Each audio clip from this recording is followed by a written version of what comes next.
take in every move you make. Good morning po tayo. Ako po pala si Aizal R. Nicoleta. Maaari po ba namin kayo ma-interview tungkol po sa agrikultura? May mga katanungan po kami sa inyo. Nag-aral po pala kami sa CBCA Pasakaw po. Ano po pala ang pangalan ninyo, Tay? Cayetano, Ano po apelido? Arela. Taga saan po, Tay? Ito lang. Ang katanungan ko po ay, una po, pangkalahatang sistema ng pagsasaka.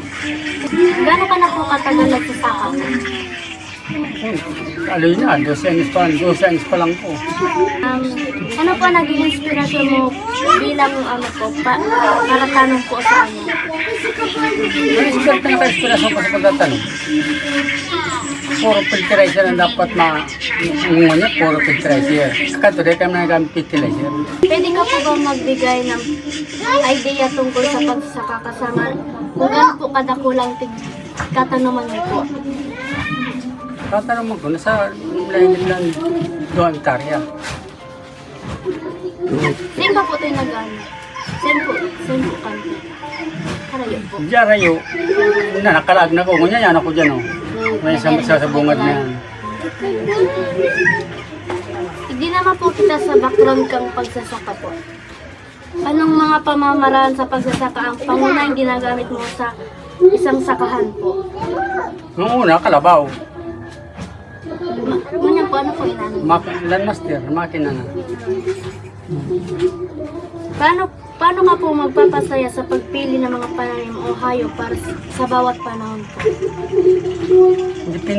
Depende kasi yan sa sa takbo ng panahon. Kasi pag kukan tag-araw, minsan tag-ulan. Pag tag-araw, wala kang kikitain. Pagtagaraw po. Oo. Kailangan mo tubig.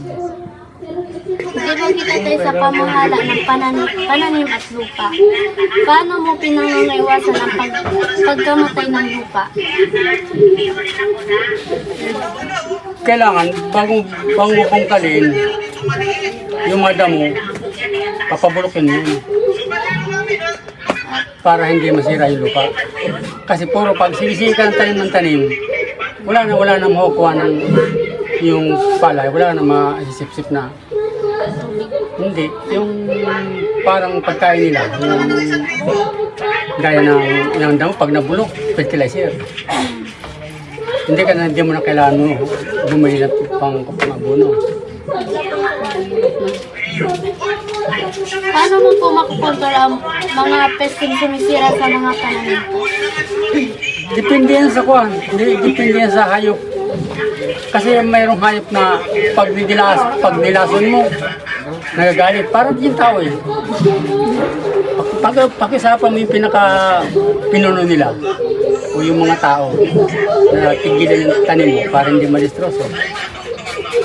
Pag nilason mo yun, parang yung tao, pag namatay yung anak mo, may pinakapinuno yun. Bawal sa babalik yun. Hindi po kita tayo sa teknolohiya at innovation. Nag-adapt ka na ba ng anumang innovation tools, techniques para mapabuti ang kahusayan o sustainability sa iyong farm?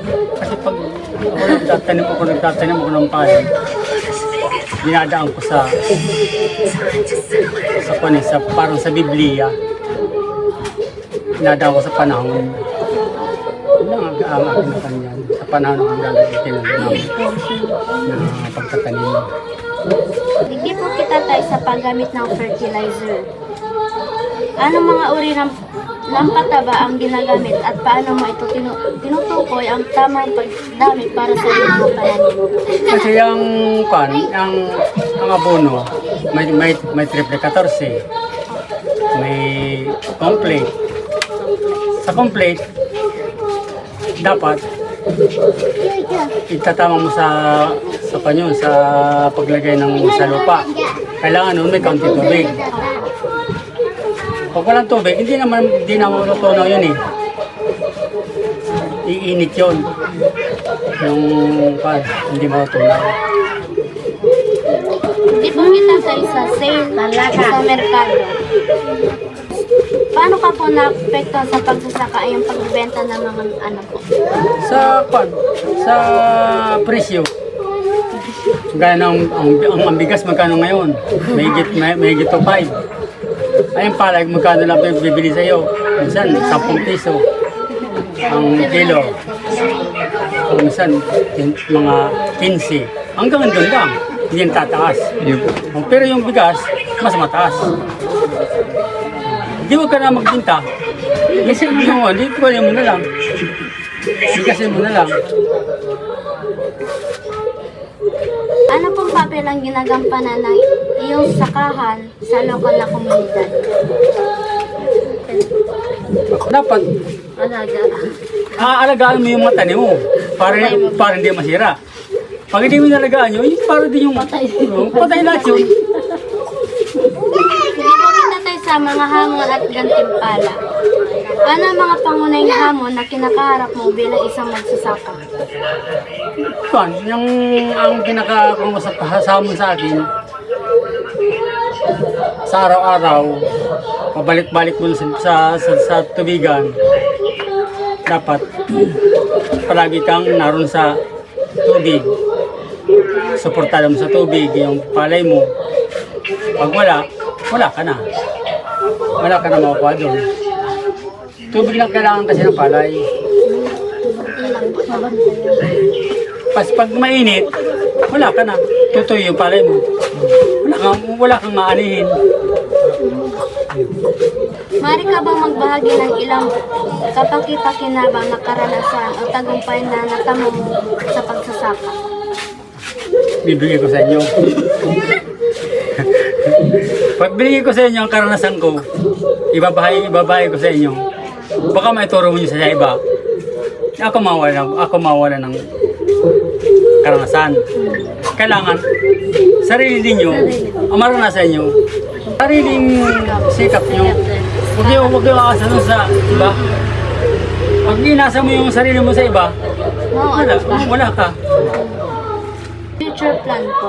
Mayroon bang anumang mga pagbabago o pagpapalawak na pinaplano mo para sa iyong sakahan na kinakaharap? Maraming pangarap. Kaya lang, hindi na inaabot. Hindi na kaya abutin at pinansyal lang kailangan. Dapat ang pinansyal mo. Payo sa pagsasaka. Mayroon ka bang anumang payo para sa iba mga magsasaka na isinasaalang-alang ang isang karera sa pagsasaka?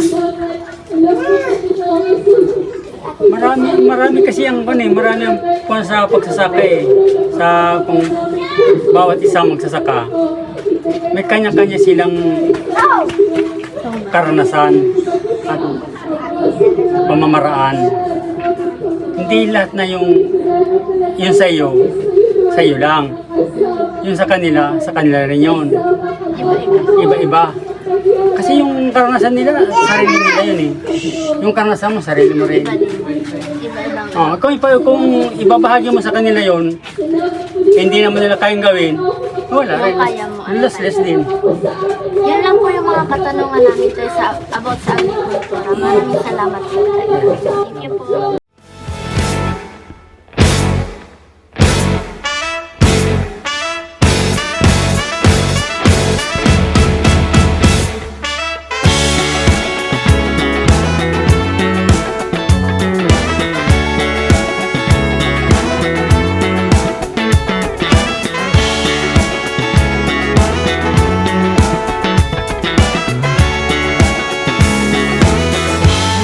If I told you that I'm falling